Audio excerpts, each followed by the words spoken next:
Pozíciას მაგალითად არ აქვს პასუხი ერთ-ერთ მესიჯზე აბაუმი გინდათ? აი ამაზე პასუხი არ აქვს და მე მაქვს ერთი პატარა პასუხი. როდის იყო რომ კაპიტულაცია იყო დაგვიანებული მაგალითად? ივანიშვილს მონოპოლი აქვს გამოცხადებული კაპიტულაციაზე? ქართული ოცნება რომ ჩვენ აქ არ ვყავდეს, ადამიანს ვერ მოვძებნით, ვინც თეთრ დროშას აწევს? რა თქმა უნდა თუ იქნება ეს თეთრი დროშა საჭირო, ვინ გეხვეწება ჯერ თეთრი დროშა აწიო?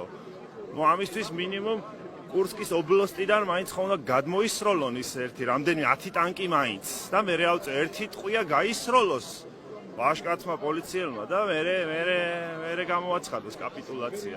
ეს სადაური გაუგონარი ამბავი, ესე იგი მტერი იქეთაა სხვას ებრძვის ის სხვა საკადრისად უბრუნებს პასუხს და შენ მირბიხარ აქედან დაჩოქილი არ მირბიხარ ხოხვით მიდიხარ თეთრი დროშა მოგიმარჯვებია ხელში და კაპიტულაციას აღცხადებს ევედრები ნება მიბოძე შენი მორჩილი ვიყო შენი ვასალი ვიყო სუვერენიტეტი და ვასალიტეტი ვერ გაურჩევიათ ერთმანეთისგან